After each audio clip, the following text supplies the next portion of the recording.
Bonjour à tous. Je suis ravi d'être là en votre compagnie aujourd'hui pour vous présenter cette conférence. Et donc moi je me présente, je suis Philippe Richard, enseignant d'équitation classique et éthologique. Je suis diplômé de l'École nationale d'équitation de Saumur, qu'on appelle maintenant l'IFCE, où j'ai passé le brevet d'État deuxième degré il y a quelques années. Puis ensuite je me suis formé à l'éthologie avec des gens comme les gens du Haras de la Sens ou l'école Andy Booth et avec Andy notamment. Et donc j'ai passé mes diplômes d'encadrement à l'équitation éthologique, donc brevet fédéral premier et deuxième degré. Je pratique la compétition depuis de nombreuses années dans les 3 disciplines olympiques. J'en fais encore aujourd'hui à un niveau un petit peu moindre qu'auparavant, puisque je commence à prendre un peu de bouteille aussi. Mais comme ça me plaît beaucoup et que j'adore ça, j'ai choisi de continuer un peu. En plus, j'ai un petit cheval qui est sympa, celui que vous avez vu peut-être si vous avez assisté tout à l'heure à la démo à l'amphithéâtre. Et donc voilà, c'est pour ça que j'ai choisi de continuer un petit peu la compétition. J'ai formé des centaines de cavaliers, de chevaux au cours de ma carrière. Et aujourd'hui, j'ai décidé de vous parler de la sécurité dans le milieu équestre. Parce que je constate quotidiennement en observant les cavaliers qui se mettent régulièrement dans des situations dangereuses et qui n'en ont même pas conscience.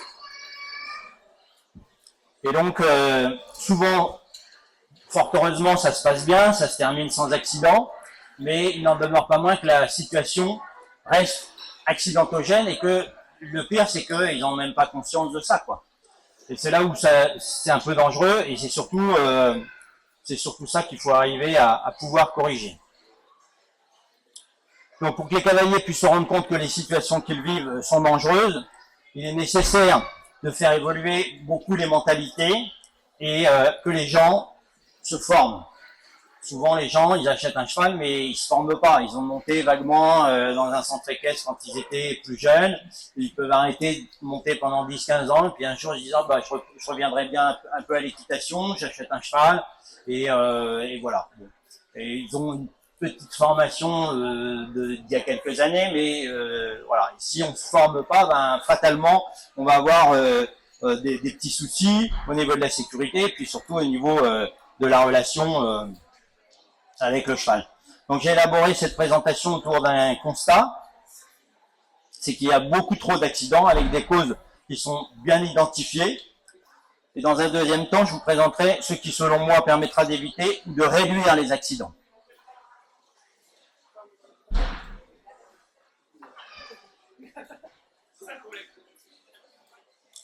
Il y a assez peu d'études qui recensent les accidents d'équitation.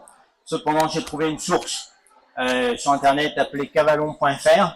Et dans cette étude, il est recensé que depuis 10 ans, environ 30 000 accidents par an en France, dont 2 000 nécessitent une hospitalisation.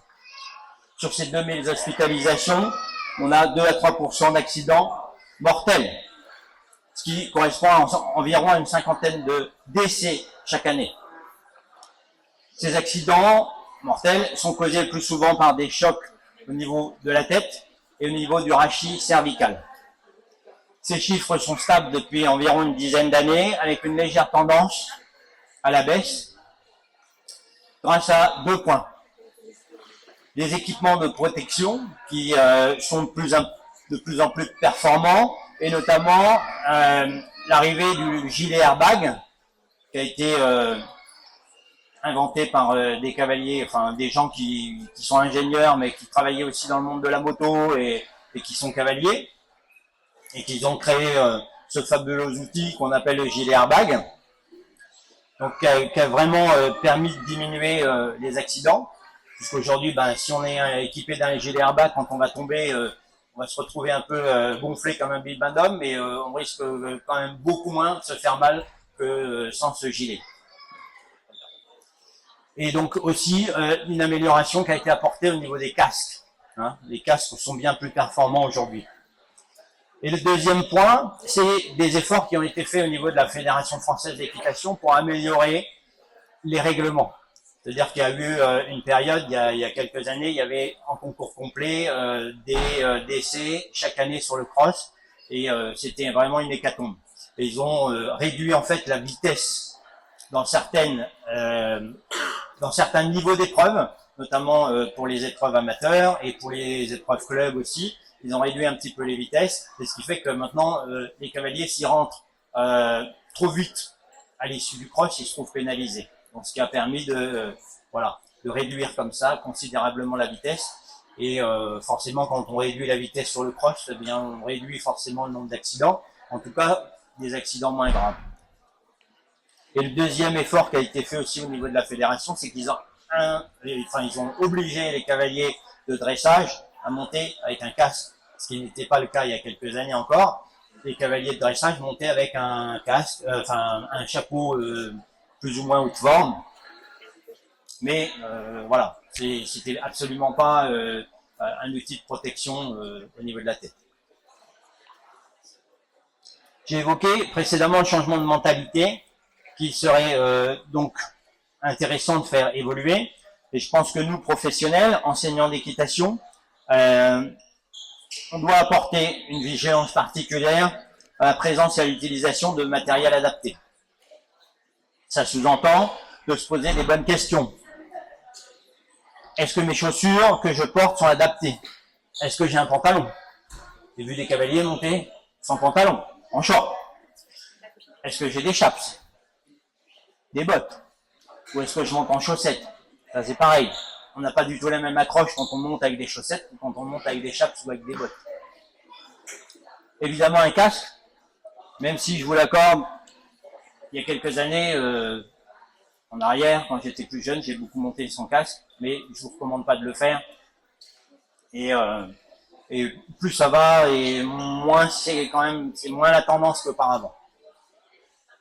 Est-ce que donc j'ai une selle? C'est pareil. Si je monte à cru, je vais être moins stable, moins fixe. Et alors on peut le faire une fois de temps en temps, mais dans un contexte plus sécurisé.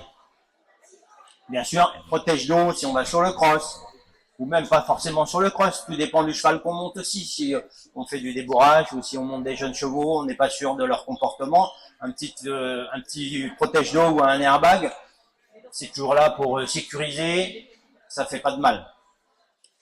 Et en fonction donc des disciplines et des chevaux qu'on monte, on va ajuster les équipements en question. Il y a beaucoup d'accidents qui sont dus à des incompréhensions entre le cavalier et le cheval. Ces incompréhensions souvent créent un conflit. Et forcément, au regard du rapport poids-puissance qu'on a entre le cheval et le cavalier, c'est forcément en défaveur du cavalier.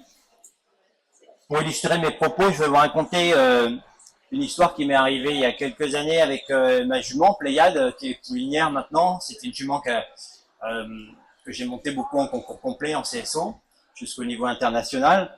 Et il y a quelques années, je préparais un concours complet, justement, un gros concours, une grosse échéance, et je faisais une séance d'entraînement à l'obstacle.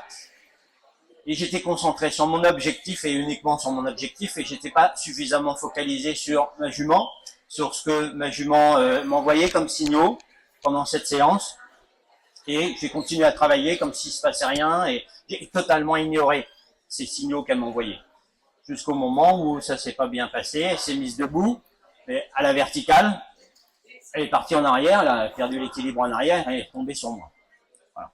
Résultat, je me suis pas relevé, c'est les pompiers qui m'ont ramassé, urgence, 3 semaines d'hospitalisation, 2 interventions chirurgicales. Voilà, juste parce que j'étais pas concentré suffisamment sur ma jument, j'étais concentré sur mes objectifs. Donc ça, c'est l'erreur vraiment à pas commettre. Et en termes de sécurité, je peux en parler parce que, sincèrement, ça fait quelques années que je monte à cheval maintenant, plus de 40 ans, et il m'est arrivé vraiment beaucoup d'accidents. J'ai aussi beaucoup manipulé des jeunes chevaux, et le nombre de fois où je suis allé aux urgences, je ne compte même plus, je pourrais même plus vous le dire.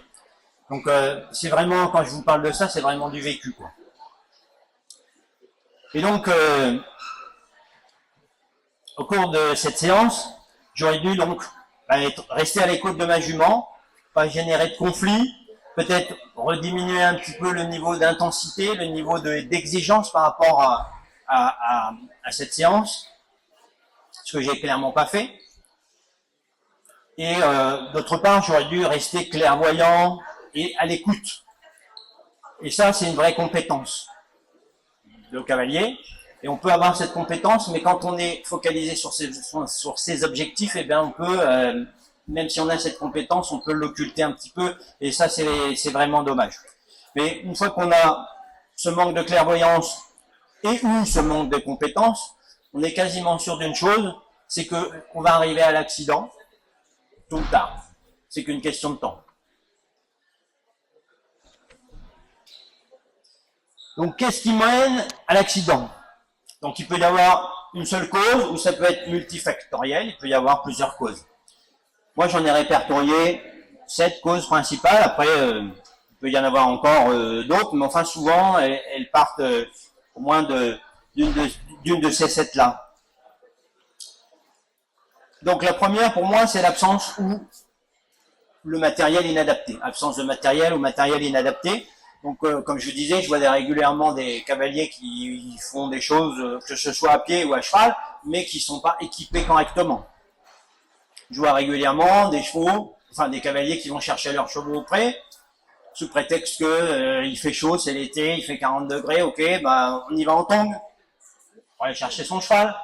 Voilà. Même si c'est le plus gentil cheval, voilà, même si on le connaît bien, même si il peut y avoir un temps, une mouche plate, je sais pas quoi, voilà, il chasse la mouche et puis il vous envoie un coup, ou il se décale, il vous marche sur le pied. Ben, si vous êtes en tongs, ça fait pas pareil que si vous avez une bonne paire de boots. Donc même s'il fait chaud, ça vaut le coup de s'équiper pour aller juste chercher son cheval auprès. Donc là, voilà, c'est et puis pareil, comme je disais, les cavaliers qui montent sans bombe, ça c'est voilà, sans bombe, sans casque, absence de matériel. Bon, bah, voilà, on a cité déjà quelques exemples. Mais surtout par rapport à l'absence de casque, c'est vraiment faire preuve d'humilité que de monter avec un casque. Quelque part, c'est un peu, il va rien m'arriver, donc moi j'ai pas besoin de monter sans casque, je peux me permettre comme ça. Mais le problème, c'est quand ça vous arrive, c'est vite fait de se retrouver avec une commotion cérébrale. Sachant que moi, ça m'est arrivé d'avoir des commotions cérébrales en étant casqué. La deuxième cause, c'est la rupture de compétences. J'ai 2 exemples concrets qui se sont passés il y a très peu de temps avec des gens que je connais. Premier exemple, une propriétaire qui a une pouliche qui a moins d'1 an, qui vient d'acheter, et pareil, elle n'a pas trop de compétences, elle n'a pas trop l'habitude des jeunes chevaux, et puis elle l'attache à la barre d'attache pour pouvoir faire le pansage, tout simplement. Mais seulement la pouliche, elle n'a pas 1 an. Donc elle n'a pas été éduquée à être à la tâche, elle ne sait pas comment ça fait, qu'est-ce qui se passe. Et à un moment donné, la jument, qu'est-ce qu'elle fait? La pouliche, elle tire en arc. Et là, je vois la fille faire, hein, et au moment où je la vois, elle était rendue devant la pouliche, quoi, entre la barre d'attache et la pouliche. Donc forcément, excusez-moi, j'ai un petit souci, voilà, on accroche. Forcément, on se met jamais devant le cheval, entre la barre d'attache et le cheval quand le cheval tire en arc, parce qu'un cheval qui tire en arc, il fait ça, et puis à un moment donné, il peut repartir en avant. Alors pas toujours, mais ça peut arriver. Et si on est devant, forcément, lui, il va pas s'occuper de nous, il va nous foncer dessus. Voilà, ça c'est pareil, c'est typiquement rupture de compétences ou en tout cas manque de formation. Enfin, pour moi, c'est un peu pareil. Deuxième exemple, une propriétaire que je connais qui fait des soins de son cheval au niveau de la nuque, de la tête. Un cheval qui bouge pas du tout, un cheval gentil, sage, un peu âgé, donc voilà, pas un tout jeune cheval. Et puis elle fait des soins, et elle monte sur son tabouret, et puis elle se penche bien au-dessus de la nuque du cheval, pour faire ce qu'elle a à faire. Et là, qu'est-ce qui se passe? Il suffit qu'il y ait un petit bruit, soudain, le cheval, toc, il enlève la tête un grand coup, et là, pom, elle prend le coup de tête pleine mâchoire, fracture de la mâchoire, enfin bon, je vous en passe, voilà. Et ça, c'est pareil, c'est typiquement une rupture de compétence ou un manque de formation. Quand on fait des soins comme ça, eh bien, on peut être comme ça, mais on doit avoir toujours le visage décalé par rapport à la nuque du cheval. On n'a jamais le visage, la tête juste au-dessus. C'est trop dangereux. Pareil, quand vous avez un cheval qui est en train de brouter, vous l'avez en main comme ça, vous voulez, je sais pas, le caresser ou quoi, vous le caressez, vous tendez le bras, mais vous mettez jamais votre tête au-dessus de la sienne. Parce que même un cheval qui est en train de brouter, tout va bien, l'environnement est calme, il se passe rien, il relève la tête un grand coup, il va pas vous envoyer un mail, il va pas vous envoyer un SMS, c'est toc, c'est une fraction de seconde. Et puis quand ça remonte, souvent ça déploie quand même énormément de force. Comme je disais, le rapport poids-puissance, il est toujours en notre défaveur, même avec le plus gentil des chevaux. Troisième cas, le manque de clairvoyance ou d'anticipation. Donc par exemple, un cavalier en balade reine longue doit être capable toujours d'anticiper. Je suis en balade, sur reine longue, tout se passe bien.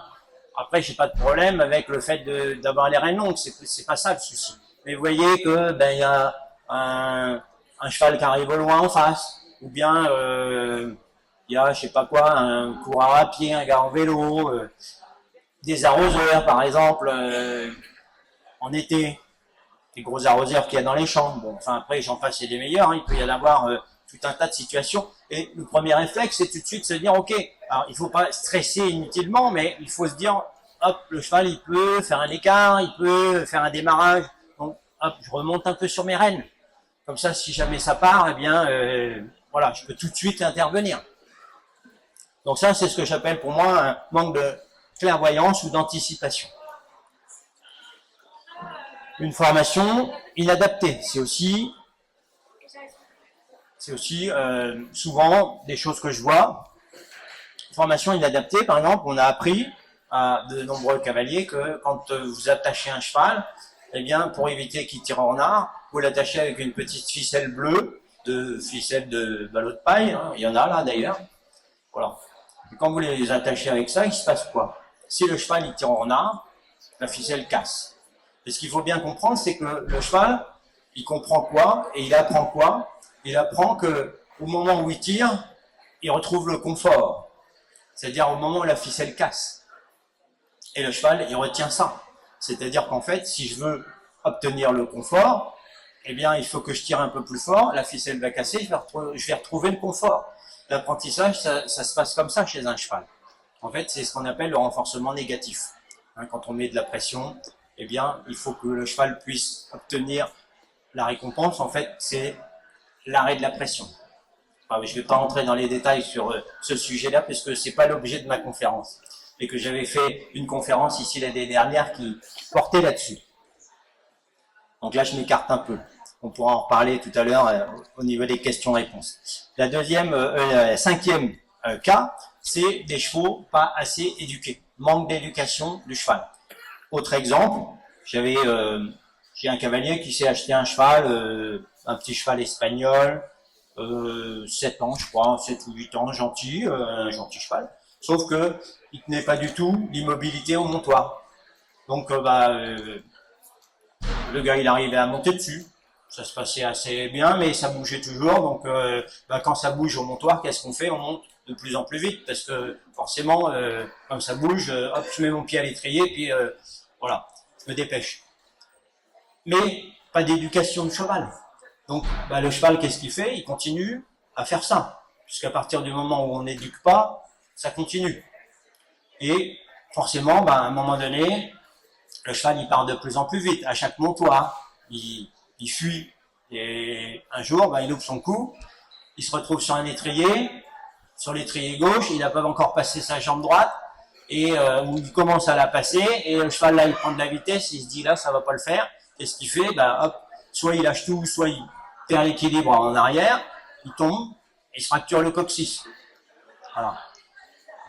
Bon, ça c'est encore un autre exemple de moi ce que j'appelle chevaux pas assez éduqués. Mais là on est sur deux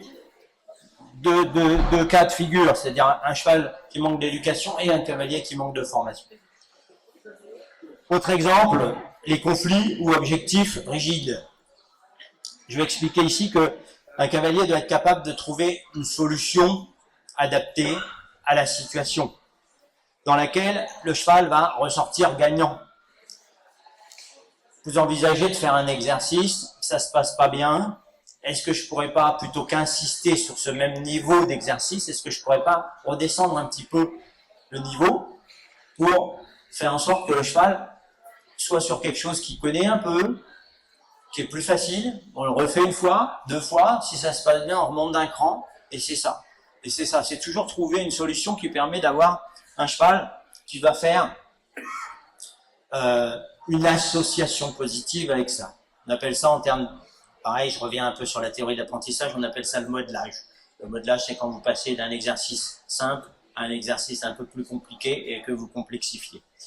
Voilà, donc ça c'est important de ne pas être dans le conflit ou dans la posture rigide, je veux que tu fasses ça maintenant. Voilà, peut-être que le cheval il n'est pas tout à fait prêt à le faire aujourd'hui. Ou peut-être il est prêt à le faire aujourd'hui, mais à condition de lui présenter différemment. Donc c'est ça, c'est faire en sorte que le cheval lui proposer une situation qui va lui faire, dans laquelle il va en ressortir gagnant. Pour exemple, en ce moment, j'ai un cheval qui m'est arrivé aux écuries. Il m'est arrivé aux écuries pour que je le rééduque. C'est un cheval qui est particulièrement dangereux pour les cavaliers parce que il est gentil, c'est un gentil cheval, il est adorable en main, il est adorable, voilà. Mais voilà, il est gentil, mais il est toujours un peu inquiet comme ça et parfois il peut exploser, et voilà, mais sans raison apparente. Mon travail avec ce cheval-là, c'est vraiment d'avoir une posture d'empathie envers ce cheval-là et surtout pas avoir une posture rigide, surtout pas chercher à aller au clash. Parce que le but là, c'est de chercher le relâchement avec ce cheval-là. Donc je dois l'aider à comprendre ce qu'il a à faire et ce qu'il ne doit pas faire, mais je dois toujours faire en sorte de lui présenter les choses pour qu'il sorte gagnant de tout ce que je vais lui présenter. Pour moi, la différence entre avoir un objectif clair d'éducation et avoir une posture de conflit, la différence, elle est selon moi, dans l'émotion. L'émotion que vous avez à ce moment-là. Est-ce que vous êtes dans une émotion de colère ou de frustration, ou est-ce qu'au contraire, ce qui se passe, même quand ça marche pas, ça vous contrarie pas, ça vous frustre pas et ça vous met pas en colère? Elle est là la différence. Si vous tombez pas dans l'émotion, vous allez rester envers le cheval, vous allez rester juste. Si vous tombez dans l'émotion, à ce moment-là, vous tombez dans une situation où vous devenez en posture rigide avec le cheval. Et c'est là où ça va pas. Donc c'est vraiment important de contrôler, en fait, apprendre à contrôler son émotion. Et même si on est un super cheval, même si on est un super cavalier et qu'on a un super cheval, il peut toujours se passer quelque chose, car le cheval est un animal de fuite. Et encore une fois, le rapport de force et le rapport poids-puissance, il est toujours en notre défaveur. Et même si on est assuré d'avoir rempli toutes les conditions, l'accident peut toujours arriver. Donc, il faut avoir une posture philosophique d'humilité, pas d'ego, et surtout changer de mentalité. Changer de mentalité, c'est-à-dire être prêt à toujours l'ouverture d'esprit, se former, qu'est-ce que je peux apprendre de cette situation, qui je peux aller voir pour m'aider à me former sur ça, et voilà, c'est-à-dire changer de mentalité, avoir une posture philosophique d'ouverture, et surtout pouvoir avoir des actions qui soient correctives, que ce soit sur le cheval ou sur nous en tant qu'humains.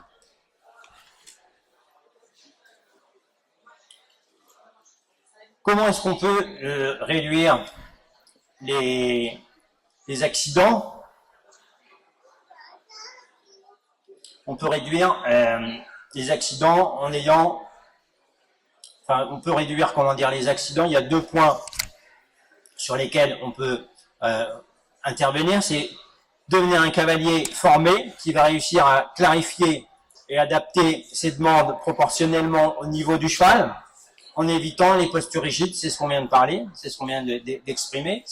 Et le deuxième point, c'est une fois que le cavalier va être correctement formé, il va pouvoir éduquer correctement son cheval.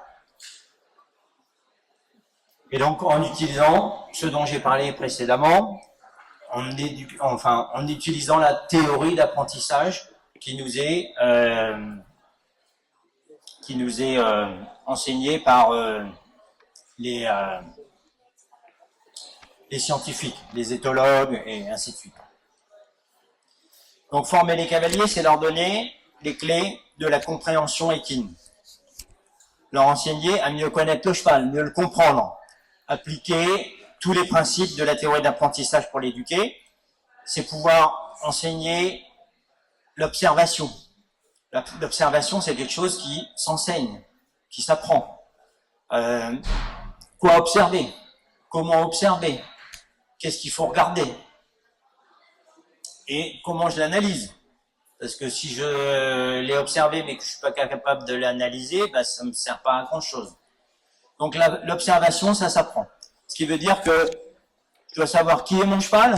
Qui est mon cheval, c'est-à-dire quelle est sa nature profonde, quels sont ses instincts, ses besoins, quelle est sa perception de l'environnement.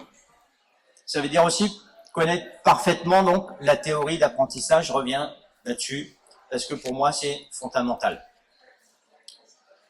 Et ça veut dire également se tenir informé des nouvelles publications scientifiques, puisque, comme je vous l'ai dit, la théorie d'apprentissage, elle nous a été enseignée par les éthologues, les éthologistes, les gens qui sont des scientifiques et qui font de la recherche.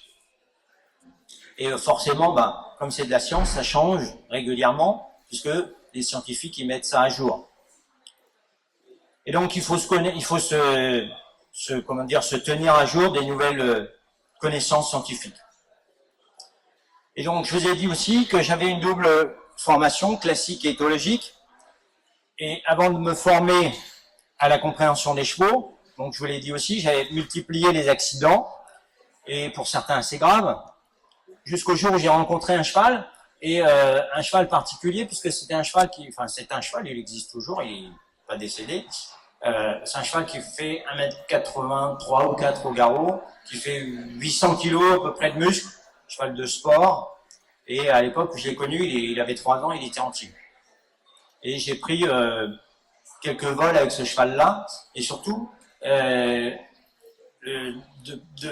par les outils que j'avais précédemment utilisés jusque-là, avec ce cheval-là, ça marchait pas. Donc il fallait que je fasse différemment, il fallait que je fasse autrement. Et c'est à ce moment-là, et là à l'époque j'avais que ma formation purement classique, et c'est à ce moment-là que j'ai basculé, et je me suis dit, en plus de ma formation classique, il faut que j'aille chercher d'autres outils pour pouvoir vraiment arriver à faire en sorte que j'arrive à rentrer en collaboration avec ce cheval-là. Et donc c'est ce que j'ai fait. Et est-ce que le fait de passer d'une équitation purement éthologique d'une équitation purement classique à une équitation éthologique aujourd'hui, est-ce que ça a diminué mes performances? Bien au contraire. Ça les a même augmentées, puisque on améliore la relation au cheval.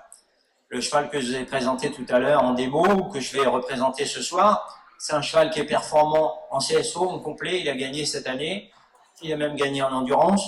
Céline est là. Elle a son cheval Yoda qui gagne régulièrement. Il a gagné toutes les épreuves qu'il a courues cette année en équifile. Bon, voilà. Si on se met à faire du CSO avec ce cheval-là, il va gagner aussi. C'est évident. Parce qu'on va lui présenter les choses de telle façon que ce soit digeste pour lui. Donc c'est pas parce qu'on fait de l'éthologie que c'est le monde des bisounours, c'est que les chevaux ils ont le droit de tout faire. C'est pas ça du tout.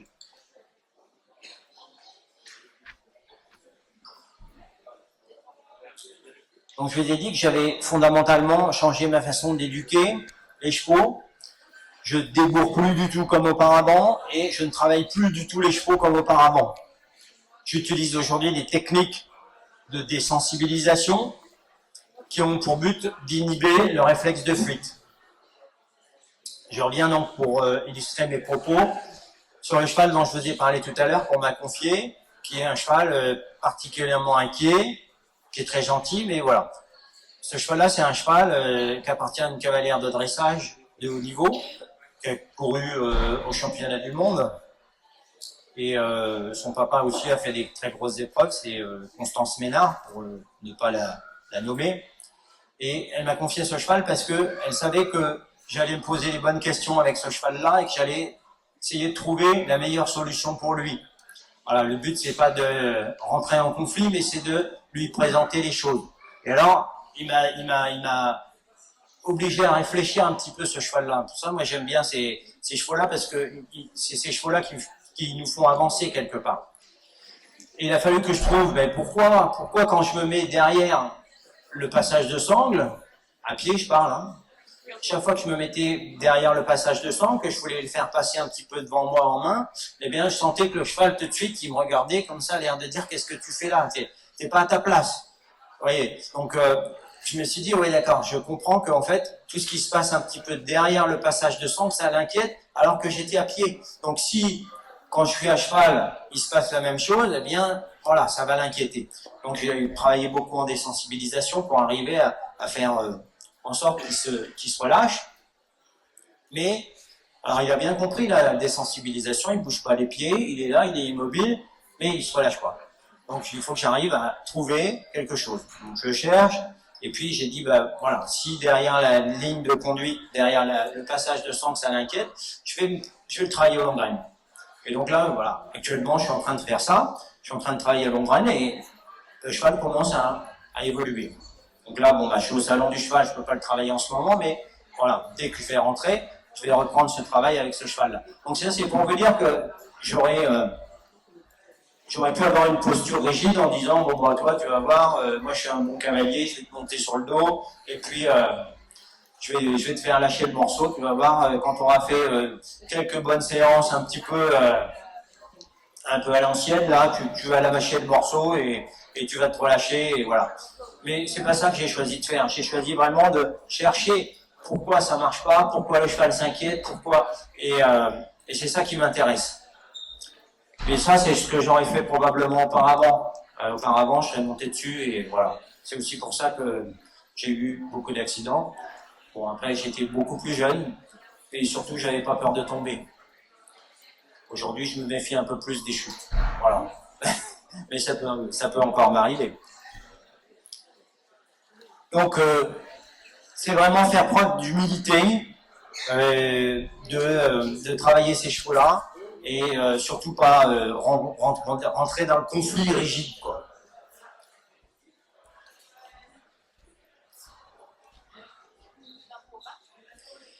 Donc, ce qui est important, c'est vraiment de chercher le cercle vertueux, formation des cavaliers, éducation des chevaux, donc un gain forcément au niveau de la sécurité. Comme c'est un sujet qui me tient quand même vraiment à cœur, je voulais vous dire que j'avais créé une formation digitale, parce que alors cette formation digitale, elle traite pas spécialement que sur la sécurité, bien entendu, elle traite des bonnes pratiques à l'écurie, de comment mon cheval apprend, qui est mon cheval. Voilà, l'idée c'est vraiment de comprendre mon cheval pour pouvoir ensuite mieux rentrer en communication avec lui, avoir une meilleure posture vis-à-vis du cheval. Donc ça, pour la petite histoire, on pourra en parler dans les questions-réponses, ou on pourra aussi en parler à mon stand qui se trouve en F27 dans le Grand Palais, à côté de la Grande Carrière. Donc, si j'ai qu'une seule chose à vous dire, c'est investissez en vous, formez-vous. Parce que c'est vraiment en vous formant que vous allez pouvoir diminuer le nombre d'accidents, que vous allez pouvoir avoir un cheval qui va être mieux dans sa tête, mieux dans sa peau, qui va surtout répondre à vos demandes avec légèreté, avec efficacité, avec plus de contrôle, et surtout vous allez avoir une meilleure relation avec le cheval. Donc formez-vous, n'hésitez pas. Et plus vous serez formé, plus vous allez pouvoir éduquer vos chevaux correctement et mieux ce sera pour tout le monde. Voilà, j'espère que ça vous a plu et je suis à votre disposition pour vos questions-réponses si vous en avez. Avec grand plaisir. Merci de votre attention en tout cas.